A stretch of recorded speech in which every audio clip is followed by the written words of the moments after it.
This is BVK TV. Watch deeply researched documental biography videos. Subscribe, like, hit the bell icon and share. Hello, नमस्कार, सत श्री अकाल, आदाब। This is me तरुण और आप देख रहे हैं बीवी का टीवी बॉलीवुड बायोग्राफीज का चैनल, जहां पर आज आपके लिए एक नई बायोग्राफी आ गई है। Thank you so much. अगर आपने सब्सक्राइब किया है तो, अगर आपने नहीं किया है तो अब कर लीजिए और हमारे इस वीडियो को देखकर लाइक ज़रूर कीजिएगा। हमारे बहुत सारी बायोग्राफीज और बनी हुई हैं, उन्हें भी देखिएगा, आपको मज़ा आएगा। क्योंकि जो हम अच्छी और सच्ची बायोग्राफी बनाते हैं ना, लोग कहते हैं कि वैसी कोई नहीं बनाता। थैंक यू सो मच, आपका ये प्यार है, हम कोशिश यूँ ही करते रहेंगे। तो आज जिनकी बायोग्राफी आपके लिए लेकर आए हैं हम, वो हैं एक ऐसे अभिनेता जो कि छोटे छोटे रोल निभाते रहे, लेकिन एक ऐसा रोल निभाया कि यादगार बन गए थे। आज उनकी बात करेंगे, जिनका नाम मैक मोहन। कैसे वो मैक मोहन बन गए ब्रिज मोहन से, और कैसे वो फिल्मों में आ गए, पहला प्यार उनका क्या था, वो अभिनेता नहीं बनना चाहते थे लेकिन कैसे अभिनेता बन गए, और फिर अपनी छवि को ऐसा बरकरार किया कि जब भी फिल्म में आते थे तो हमें याद आता था, अरे ये तो सांभा है जी। आज उन्हीं की बात है। बहुत ही अच्छी और बहुत ही इंस्पिरेशनल बायोग्राफी है ये। तो आप देखिए, इस बायोग्राफी को पूरा देखिएगा और आखिर में कमेंट ज़रूर करना, और लाइक तो बनता है, ओके, और शेयर भी कर सकते हैं आप। तो चलिए आज चलते हैं मैक मोहन की बायोग्राफी देखने। एक ऐसे कलाकार जो बनने आए थे क्रिकेटर पर बन गए एक्टर।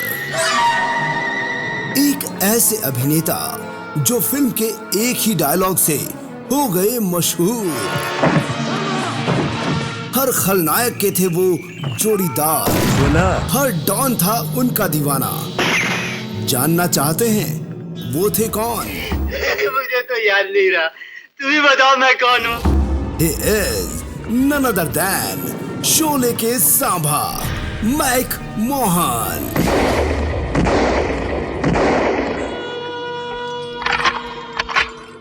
कहे तो हम आपको एक नमूना पेश कर दें। हाँ। अरे ओ सांभा, आ गया। कितना इनाम रखे है सरकार हम पर? किसी इंसान को इतने रुपए मिलते तो मैंने सुना नहीं। हाँ, हमारे रेसकोर्स पर अगर किसी घोड़े की टांग टूट जाए पूरे 50,000।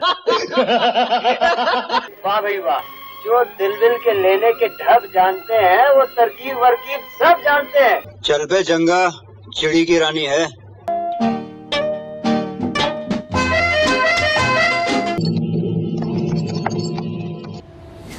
मैक मोहन का जन्म हुआ था 24 अप्रैल सन 1938 को। जगह थी कराची, जो अब पाकिस्तान में है। मैक मोहन का असली नाम है ब्रिज मोहन माखीजानी। इनके पिताजी अंग्रेज़ों के ज़माने में आर्मी ऑफिसर हुआ करते थे। अंग्रेज़ों को मैक मोहन के पिताजी का सरनेम माखीजानी बुलाने में बड़ी दिक्कत होती थी, इसीलिए उन ब्रिटिशर्स ने इनके पिताजी का नाम शॉर्ट कर दिया और वो उन्हें मैक या मैकी बुलाया करते थे। ब्रिज मोहन के घर में शुरू से ही आर्मी वाला माहौल था, इसीलिए छोटे से ब्रिज मोहन को उस माहौल में रहने की आदत भी पड़ गई थी, यानी अनुशासन और नियम कायदों के साथ जीना। जब ब्रिज मोहन यानी मैक मोहन छोटे थे तो इनके पिता का उस वक्त ट्रांसफ़र हुआ कराची से लखनऊ। अब जब लखनऊ में आ गए तो लखनऊ की तहजीब तो आनी ही थी। पढ़ाई की वजह से मैक मोहन को हिंदी और उर्दू की काफ़ी अच्छी जानकारी हो गई, और वहीं आर्मी का माहौल इन्हें अंग्रेज़ी सिखा गया, क्योंकि इनके पिताजी के साथ ही रहते थे और पिता अक्सर अंग्रेज़ी में बात करते थे, तो पिताजी के साथ रहने से इंग्लिश भी बहुत अच्छी हो गई। तो इस तरह 3 भाषाएं इन्हें बहुत अच्छी आ गईं, हिंदी, उर्दू और अंग्रेज़ी। अब इनके बचपन की तमन्ना की बात करें तो ब्रिज मोहन यानी मैक मोहन को क्रिकेटर बनने का बड़ा शौक था।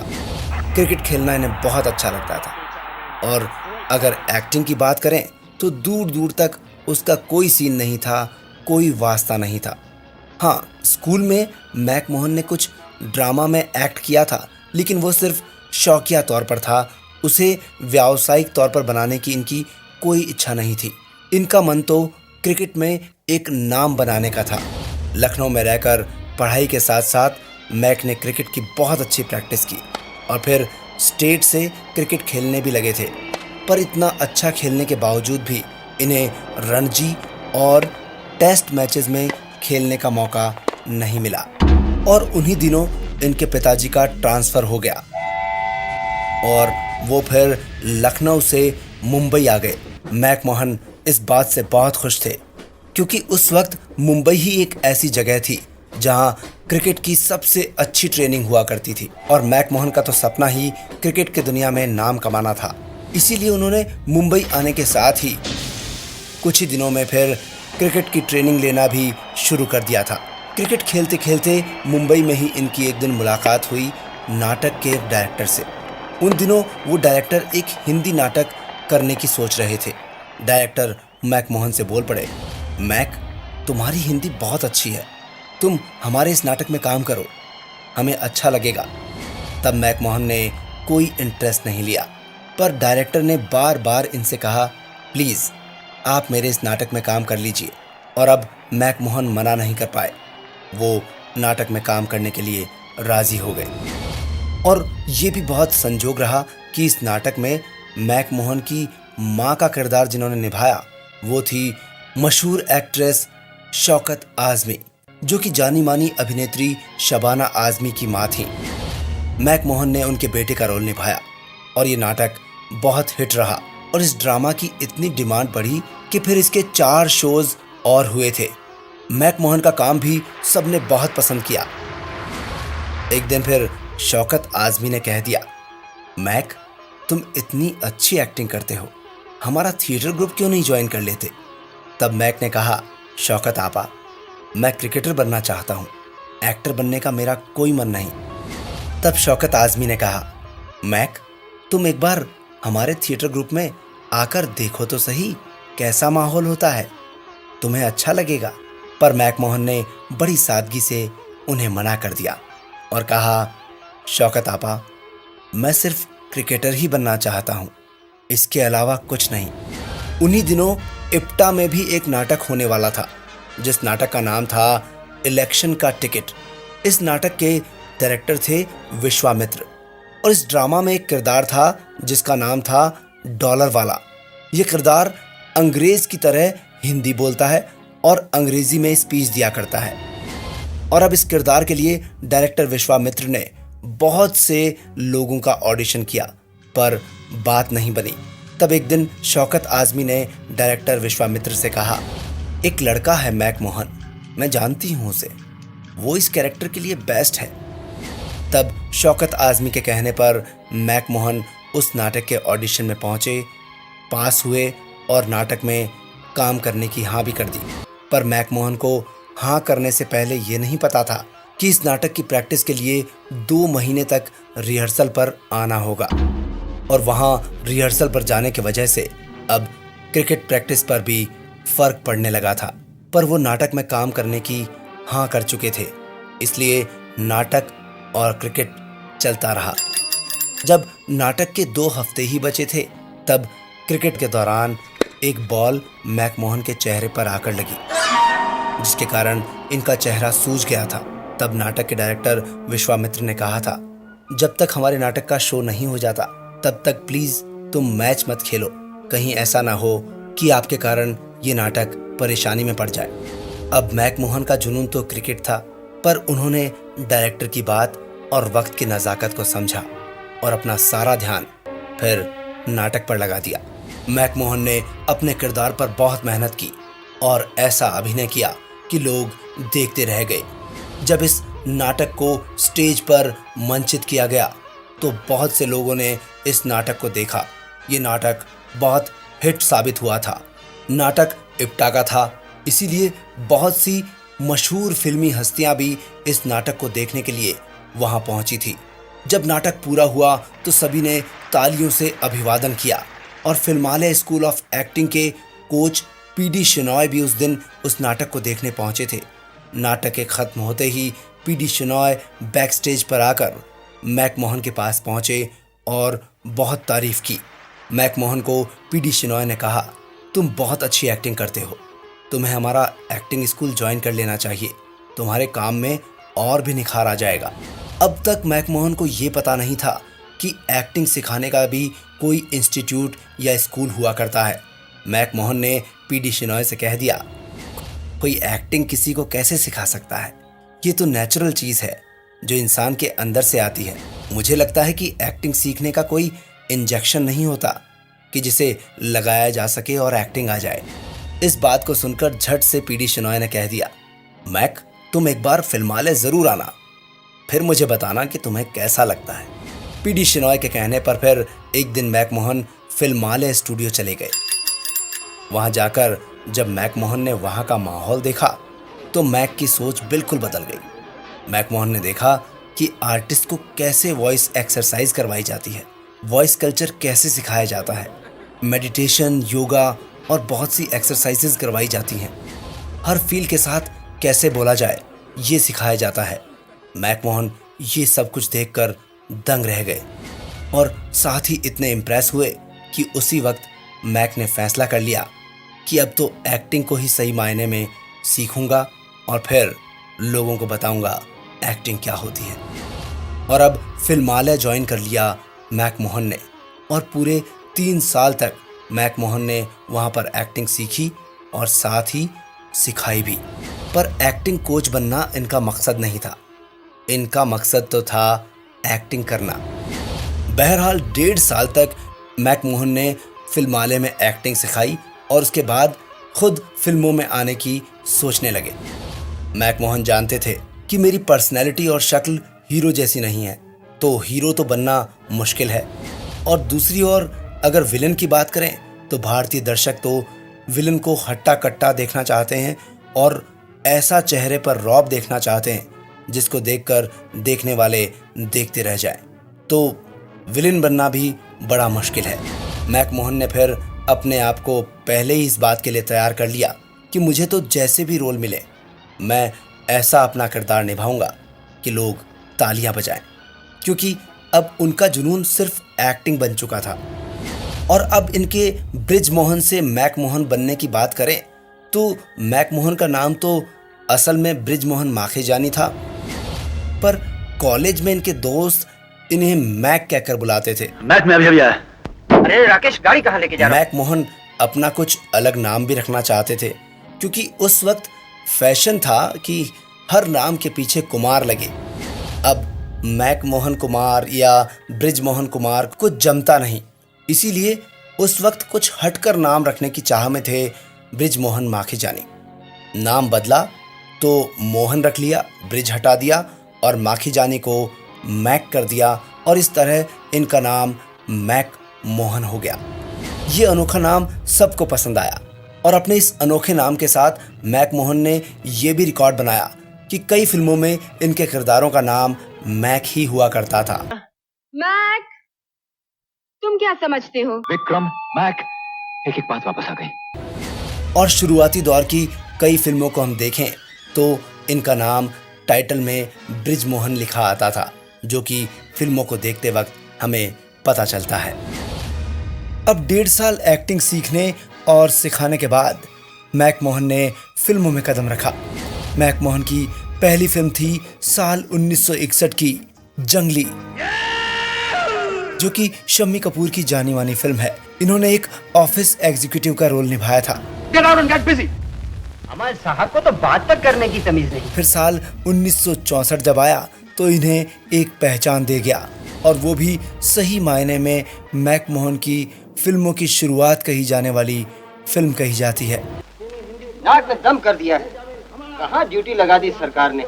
इस फिल्म का नाम है हकीकत, जो कि शहीदों पर फिल्म बनी थी। इस फिल्म में मैकमोहन ने इम्पोर्टेंट रोल निभाया, एक सैनिक का रोल जिसके 2 भाई भी सेना में हैं। अपनी तो जमीनें हैं भैया, 2 भाई पहले ही फौज में हैं। मैं तो आराम से काश्तकारी किया करता था। और आखिर में तीनों शहीद हो जाते हैं। अभी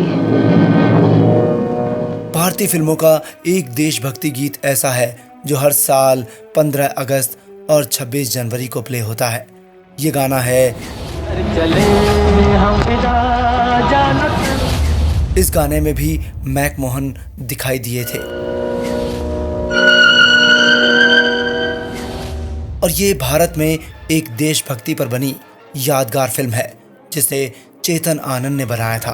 धर्मेंद्र और बलराज साहनी भी इनके साथ थे। इसी साल 1964 में एक और फिल्म रिलीज हुई जो कि फिल्मालय ने ही बनाई, यानी शशधर मुखर्जी ने अपने स्टूडेंट्स को लेकर ये फिल्म बनाई थी। फिल्म का नाम था आओ प्यार करें। इस फिल्म में कुछ स्टूडेंट सेलेक्ट हुए, उनमें से 2 थे संजय जो आगे चलकर संजीव कुमार बने और ब्रिज मोहन जो आगे चलकर मैक मोहन बने। साहब, यार अपनी रंगीन मोहब्बत की एक झलक हमें भी तो दिखाओ। इस फिल्म में मैक मोहन ने जॉय मुखर्जी के दोस्त की भूमिका निभाई थी। मोहब्बत में गरीबी और अमीरी का फर्क नहीं होता मेरे दोस्त। इसके लिए तो लोगों ने तख्त ताज छोड़ दिए। खास बात यहाँ ये भी रही कि इसी फिल्म में मैक मोहन ने एक्टिंग के साथ अपने डांस का भी जलवा दिखाया था। और यहाँ ये भी गौरतलब है कि इससे पहले चाचा चा फिल्म में भी ये डांस करते नजर आए थे। आपको दिखाते हैं इनके डांस का ये नजराना।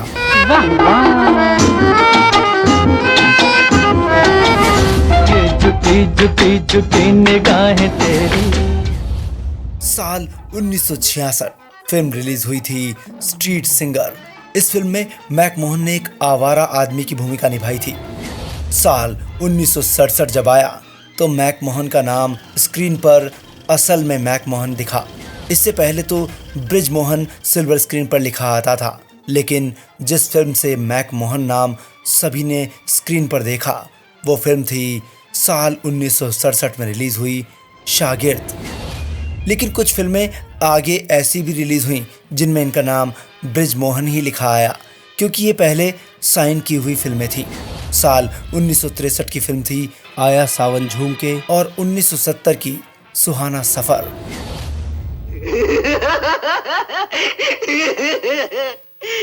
गोया मेरी बीवी के दूसरे आशिक साहब भी यहाँ मौजूद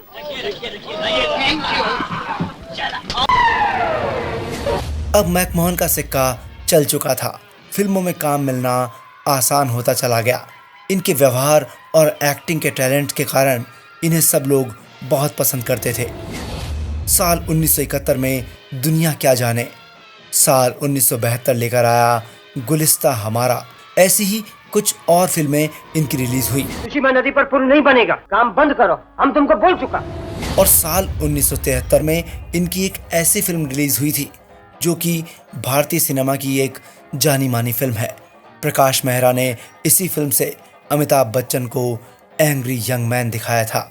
फिल्म का नाम जंजीर। इस फिल्म में मैक मोहन ने भी एक किरदार निभाया था।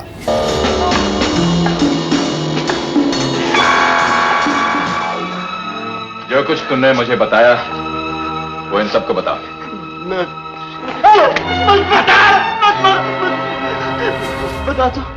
साल 1973 में फिर हीरा पन्ना, हंसते जख्म और कसौटी ऐसी कुछ और फिल्में आईं। और साल 1975 जब आया तब इन्हें एक ऐसा नाम देकर गया जो ताउम्र इनके साथ जुड़ा रहा और लोग उसी नाम से इन्हें जानते थे। वर्ष 1975 में ही रिलीज हुई थी शोले, और शोले में था किरदार सांभा, जिसने मैक मोहन की दुनिया ही बदल कर रख दी थी।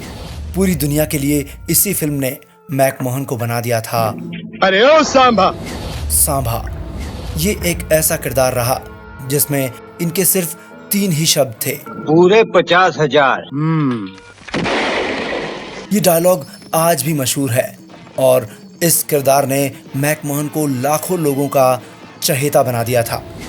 और सांभा का किरदार ऐसा ऐतिहासिक किरदार बना कि आगे चलकर इस पर ऐड भी बने, इस पर मीम भी बने और कुछ क्वेश्चंस में भी इनके नाम आते हैं।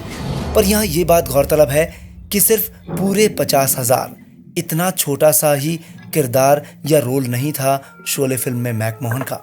इन्होंने तो तकरीबन 27 से 28 दिनों तक शूटिंग की थी। फिल्म की शूटिंग लोकेशन पर मैक मोहन के बहुत सारे ऐसे शॉट्स थे जो कि फिल्म में एक अच्छा खासा पार्ट थे। लेकिन फिल्म की शूटिंग के बाद मैक मोहन को एक झटका लगा था। बात यह थी कि जब बेंगलोर में रमेश सिप्पी ने अमिताभ बच्चन, धर्मेंद्र, अमजद खान, मैक मोहन और सभी किरदारों को बुलाकर फिल्म का फाइनल टच दिखाया तो सब लोग शोले फिल्म देख रहे थे। और जैसे ही फिल्म खत्म होने वाली थी तभी मैक मोहन जोर जोर से रोने लगे। रमेश सिप्पी का ध्यान उन पर गया। मैक मोहन छोटे बच्चे की तरह फफक फफक कर रो रहे थे। सिप्पी साहब ने पूछा, मैक क्या हुआ? तब उदास मन से मैक मोहन ने कहा, आपने ये सीन भी क्यों रखा सर? इसे भी काट देते। इस फिल्म में तो मेरा काम एक जूनियर आर्टिस्ट जितना भी नहीं है। मैं और भी 7-8 फिल्में कर रहा हूँ, पर इस फिल्म में बस इतना सा रोल। मार्केट में मेरी वैल्यू क्या रहेगी? तब सिप्पी साहब ने कहा, देखो मैक, फिल्म की लंबाई ज्यादा होने से मैं जितना काट सकता था उतना मैंने काट दिया। अब ये मैं नहीं काट सकता था, पर तुम दिल छोटा ना करो। अगर शोले फिल्म चली तो तुम्हें दुनिया का बच्चा बच्चा सांबा के नाम से जानेगा। और रमेश सिप्पी साहब की ये बात सच भी साबित हुई। हुआ भी ऐसा ही। इस सांबा वाले रोल ने मैक मोहन के करियर को एक नई छलांग दे दी। शोले फिल्म के हर किरदार को लोग पहचानने लगे, जानने लगे। और एक दिन मैक मोहन अपनी फैमिली के साथ ट्रेन से पूना पहुंचे थे। तभी बाहर रेलवे स्टेशन पर भीड़ को पता चल गया कि ट्रेन में मैक मोहन है। तब सभी लोग सांबा सांबा कहकर जोर से चिल्लाने लगे। जब लोग ज्यादा इकट्ठे होते चले गए तब मैक मोहन और इनकी फैमिली का ट्रेन से बाहर निकलना नामुमकिन होने लगा। इसी समय फिर जीआरपी पुलिस को बुलाया गया और मैक मोहन को उस भीड़ से बाहर निकाला गया। इस घटना ने मैक मोहन और इनके परिवार को पूरी तरह से झकझोर दिया, क्योंकि किसी को भी कभी ऐसा अंदाजा नहीं था कि पूरे 50,000 जैसा एक छोटा सा डायलॉग मैक मोहन को इतना फेमस कर देगा। सांबा के किरदार के कारण मैक मोहन के लिए जिस तरह से ये हादसा खुशी का एहसास देने वाला था, वैसे ही एक हादसा ऐसा भी रहा जिसने सांबा यानी मैक मोहन को बुरी तरह डरा दिया था। जयपुर के एक सज्जन थे जो कि मैक मोहन के दोस्त थे। मैक मोहन जब भी शूटिंग के सिलसिले में जयपुर आते थे तो वो उनका बहुत आदर करते थे। एक दिन वही सज्जन जब मुंबई पहुंच गए तब मुंबई में वो नए थे, इसीलिए उन्होंने मैक मोहन को अपने रिश्तेदार का एड्रेस दे दिया और कहा कि भाई मुझे यहाँ से लेने आ जाना। मैक मोहन उस एड्रेस पर अपने दोस्त को लेने पहुंचे, लेकिन पहले मोबाइल तो हुआ नहीं करते थे। तो संजोग ऐसा रहा कि मैक मोहन तो पहुंच गए, लेकिन उससे पहले उनके दोस्त कहीं थोड़े आसपास बाहर गए हुए थे। तब मैक मोहन ने उस एड्रेस पर पहुंचकर दरवाज़ा जैसे ही खटखटाया तो दरवाजे में से झांक कर जब अंदर से एक लेडी ने देखा कि सामने सांबा खड़ा है तो मैक मोहन को देखते ही वो बहुत डर गई और ऐसे में चिटकनी लगा दी और खिड़की से जोर जोर से चिल्लाने लगी, डाकू आ गया, डाकू आ गया। ये शोर पूरी बिल्डिंग में फैल गया। चिल्लाने से पड़ोस में काफ़ी लोग इकट्ठा हो गए और बिना सोचे समझे अब उस भीड़ ने मैक मोहन पर अटैक करने की कोशिश की। तभी मैक मोहन ने ज़ोर से चिल्लाकर सबको समझाया कि भाई मैं किसी से यहाँ मिलने आया हूँ। तब भीड़ में से कुछ लोगों ने मैक मोहन को पहचान लिया। तब सबको समझ में आ गया कि वो लेडी मैक मोहन को देखकर क्यों गलतफहमी का शिकार हो गई। उसे लगा कि वास्तव में शोले फिल्म का सांबा इनके घर डकैती करने आया है।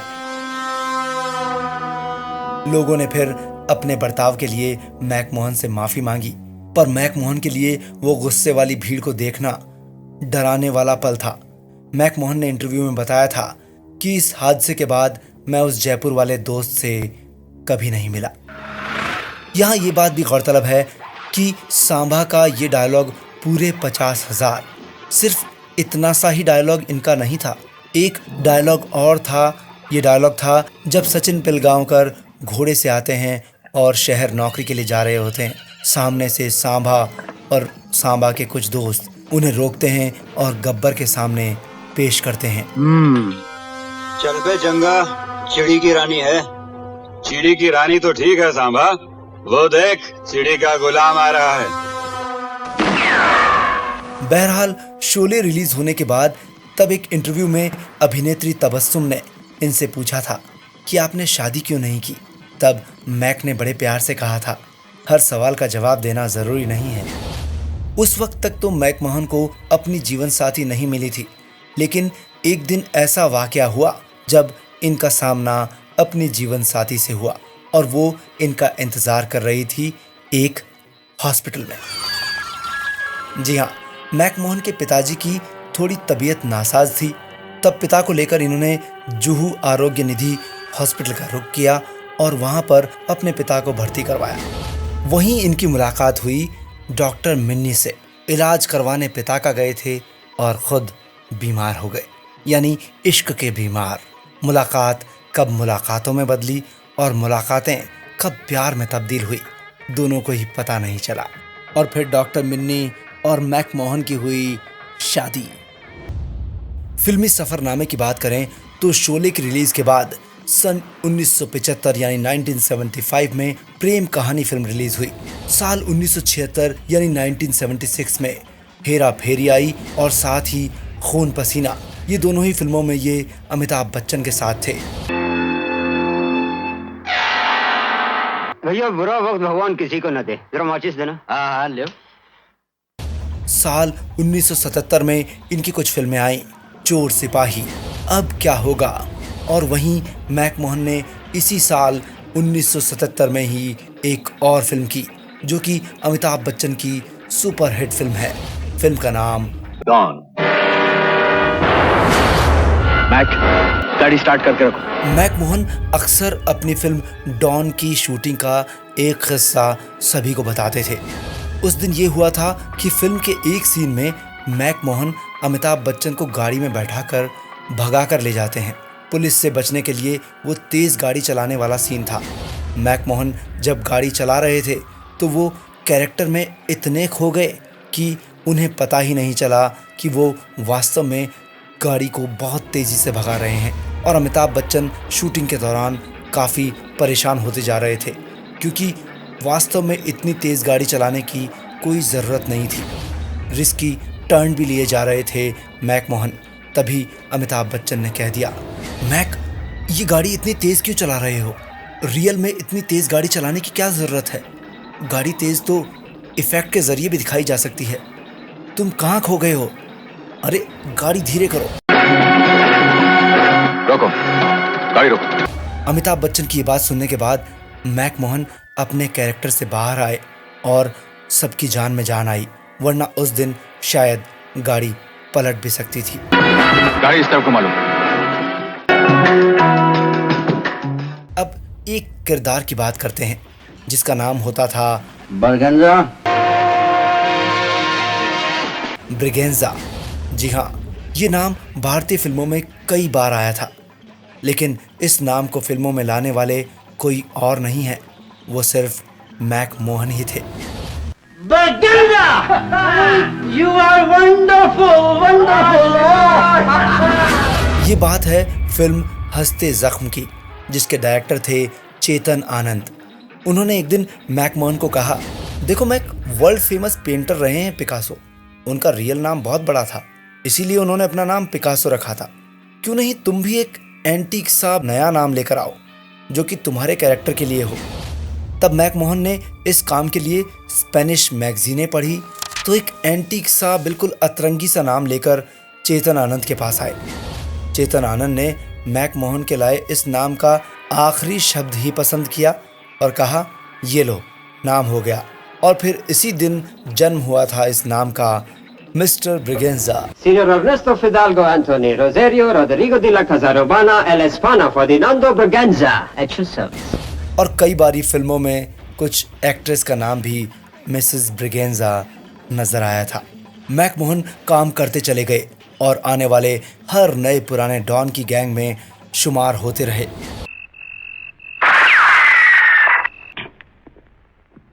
ए ध्रुव, क्यों अपनी मौत को दावत दे रहा? हाँ, चल जी फटा। एक इंटरव्यू में जब इनसे पूछा गया कि आप अधिकतर एक जैसे ही टाइप्ड रोल क्यों करते रहे, कभी आपको ऐसा नहीं लगता था कि कुछ अलग भी किया जाए? तब मैक मोहन ने कहा, एक्टिंग करना मेरा पैशन है और टाइपकास्ट रोल करने में मुझे नहीं लगता कि कोई बुराई है, क्योंकि जब आप टाइपकास्ट हो जाते हैं तो डायरेक्टर्स के मन में इस टाइप के रोल के लिए सबसे पहले आपका ही ख्याल आता है, क्योंकि आप ऐसे रोल अच्छे निभाते जाते हैं और इसीलिए आपको काम मिलता रहता है।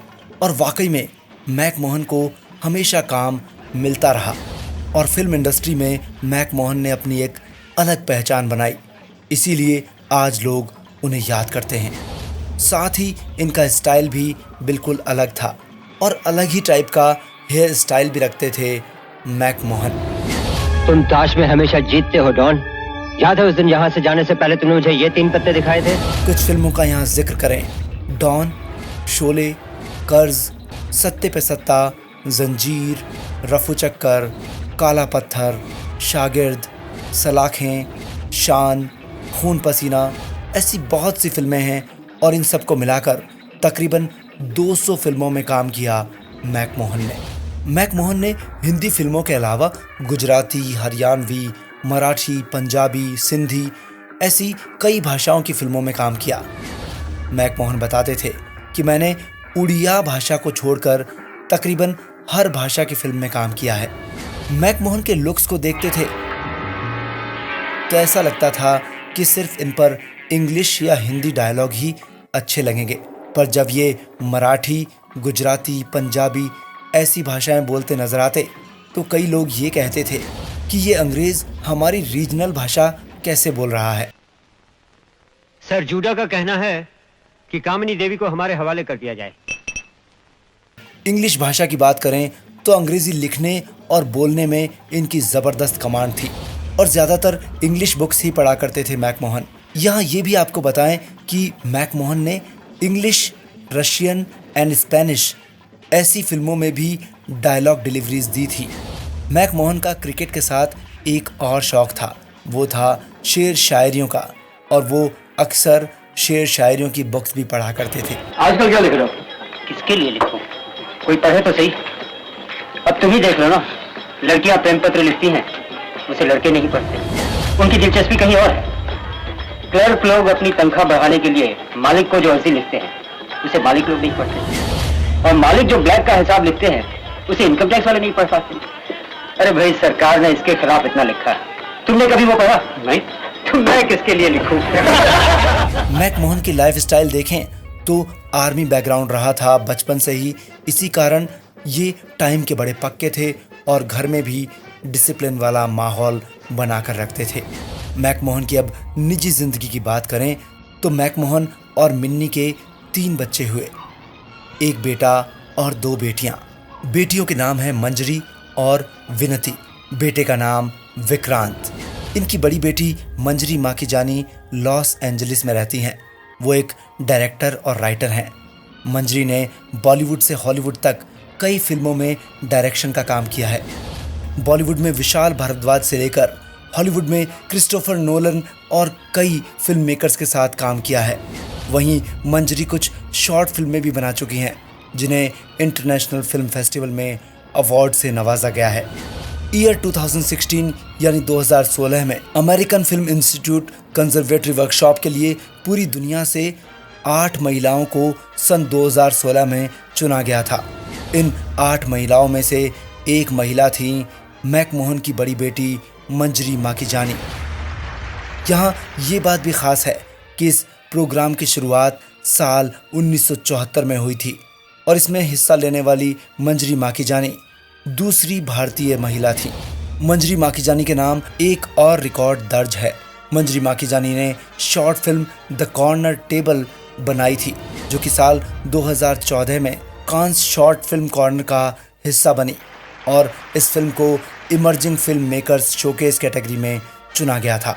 और इसी के साथ मंजरी पहली एकमात्र फिल्म मेकर इंडियन वुमन रही जिन्हें इस शोकेस में जगह मिली थी, इमर्जिंग फिल्म मेकर्स शोकेस। मंजरी माखीजानी ने शादी की थी इमैनुअल पपस से और आज भी वो अपने काम में पूरी तरह से सक्रिय है और नए रिकॉर्ड बनाने के लिए हमेशा आतुर रहती हैं। अब मैक मोहन की छोटी बेटी विनती माखीजानी की बात करें तो वो अपनी बहन की तरह डायरेक्टर तो हैं ही, लेकिन साथ ही एक खूबसूरत एक्ट्रेस भी हैं। विनती ने अपनी बहन के साथ मिलकर भारत की पहली स्केट बोर्ड वाली फिल्म बनाई, स्केटर गर्ल। इस फिल्म को राजस्थान, भारत में शूट किया गया था। विनती एक्ट्रेस और डायरेक्टर के साथ साथ प्रोडक्शन डिजाइनर और आर्ट डायरेक्टर भी हैं। साथ ही विनती 2 कंपनियों की फाउंडर भी हैं। पहली कंपनी का नाम है द मैक स्टेज और दूसरी कंपनी लिविंग ग्रेस फाउंडेशन। ये अपनी फिल्में द मैक प्रोडक्शन के बैनर तले बनाती हैं। मैक मोहन के बेटे की बात करें तो उनका नाम है विक्रांत माखीजानी। ये एक स्पेशल चाइल्ड हैं, लेकिन ये भी अपने पिता और बहनों के नक्शे कदम चले, फिल्मों में काम किया। अपनी बहन के डायरेक्शन में बनी 2 फिल्मों में नजर आए। ईयर 2010 में द कॉर्नर टेबल और 2012 की लास्ट मार्बल फिल्म में विक्रांत माखीजानी नजर आए। अब मैक मोहन की बहन की बात करें तो वो हैं वीणा टंडन, जो कि मशहूर अभिनेत्री रवीना टंडन की मां है। रवीना टंडन अपने मामा मैक मोहन के काफ़ी करीब रही और रवीना ये भी बताती हैं कि मेरा निकनेम मुनमुन नाम है और मुनमुन नाम मेरे मामा मैक मोहन ने ही रखा था और वो जब भी शूटिंग के लिए बाहर जाते थे तब वो मेरे लिए बहुत सारे गिफ्ट्स लेकर आते थे। रवीना टंडन का अपने मामा की फैमिली के साथ हमेशा से अटैचमेंट रहा है। मैक मोहन की बेटियां जब छोटी थीं तो अपने पिता को अक्सर फिल्मों में पिटाई खाता हुआ देखती थीं तो रोया करती थी और बोलती थी, पापा आप ही क्यों पिटते हो, दूसरों को क्यों नहीं मारते। तब मैक मोहन कहते थे कि फिल्म में मेरा काम है पिटना क्योंकि मैं खलनायक हूँ। तो वो रोते हुए कहती थी, छोड़ दो इस काम को, हमें ये काम पसंद नहीं है। और वो दोनों छोटी बच्चियाँ बड़ी होकर इस फिल्म लाइन में अपना नाम रोशन करेगी, ये उस वक्त उन दोनों को भी नहीं पता था। अब मैक मोहन के आगे के फिल्मी करियर की बात करें तो हमेशा वो सक्रिय रहे, कभी भी ब्रेक नहीं लिया और फिल्मों के साथ साथ छोटे पर्दे यानी टेलीविज़न पर भी उन्होंने अपनी उपस्थिति दर्ज करवाई। 1988 में धारावाहिक आया मिर्ज़ा गालिब। देख चिलम खुदा के नाम पे, लानत पड़े ऐसे काफिरों पे, न जाने कहां कहां से आके बस जाते हैं दिल्ली में। और 1993 में दस्तक, 1994 में रात, सन 2000 में टेलीफोन और 2001 में राख, 2002 में कोई है। ऐसे बहुत सारे सीरियल्स में नजर आए। खास बात यहाँ ये भी बताएं कि मिर्ज़ा गालिब एकमात्र ऐसा सीरियल था जो कि हॉरर नहीं था। बाकी सभी टीवी शोज हॉरर थे जिनमें मैक मोहन ने काम किया। अब मैक मोहन के पहनावे और ड्रेस स्टाइल की बात करें तो इनका तो खुद का स्टाइल था। ज़्यादातर ड्रेसेस ये अपनी पसंद की ही पहनते थे। डिज़ाइनर ड्रेसेस सिलवाया करते थे तो सिर्फ 2 ही जगह से, बैंड्रा के माधव्स और कचिन्स क्लॉथिंग स्टोर से। और भारत के बाद ये दूसरा घर कहते थे लॉस एंजलिस को। वहाँ पर जाकर अपनी पसंद की ज़्यादातर शॉपिंग करते, चाहे वो कुछ भी हो। फिल्मी सफ़रनामे की बात करें तो मैक मोहन ने बहुत सारी फिल्मों में काम किया और बहुत सी फिल्में उन्हें पसंद भी थीं। लेकिन एक फिल्म ऐसी रही जो इनके दिल के बहुत करीब रही, वो थी साल 1974 में रिलीज़ हुई अमिताभ बच्चन की मजबूर। इस फिल्म में इन्होंने अमिताभ बच्चन के साथ एक खलनायक की भूमिका निभाई थी।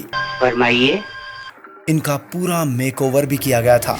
लुक, आवाज़, डायलॉग डिलीवरी सब कुछ बदला गया था। अरे सारी जिंदगी पड़ी है शराफत दिखाने के लिए, एक बार माल तो अंदर आने दो।